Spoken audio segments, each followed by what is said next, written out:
Woo! So, I am a nurse. I work on the night shift, and I think that I'm well suited for this. I like to stay up late. I like hanging out with my patients all night long. But the only thing I'll never get used to is having to sleep during the day. And this is because I get really jealous of everyone else, especially on the weekends, because I just know that my friends are out there doing something awesome, and I have to sleep through everything.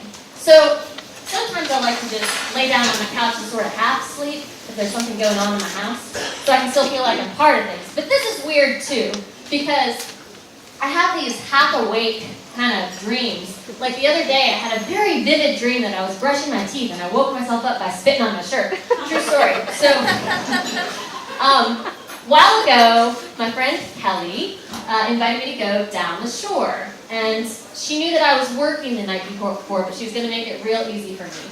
So she told me all I had to do was get off work, plop down in her passenger seat, and she would drive all the way down.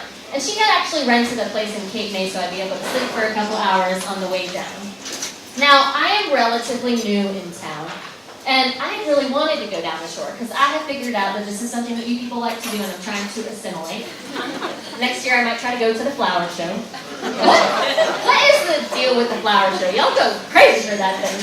Well, so anyway, we get down to Cape May, and we realize that we had a problem.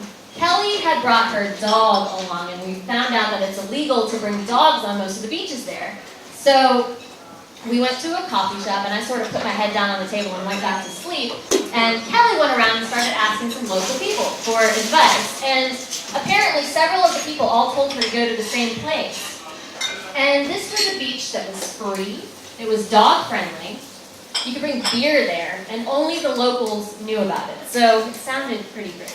We got in the car, started heading over that way, and get over to this beach. And it does indeed turn out to be dog-friendly. But that is not the first thing that I would have told somebody about this beach. Yeah, it was a nude beach. And I freaking love nude beaches. So, I am not actually a nudist, but a few years ago when I lived in New Orleans, I had a job working at a nudist bed and breakfast, which is so nice because, you know, when you're traveling and you're staying in all these big hotels, everything's so impersonal. Well, this place was a lot more personal. I loved working there. First of all, they had really great waffles, but mostly I just really admire these people.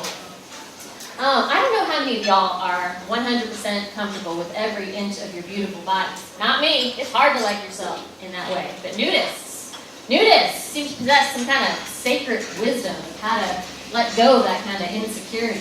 I just love being around them. A naked person to me is like the Dalai Lama or something. So this beach turned out to be cool.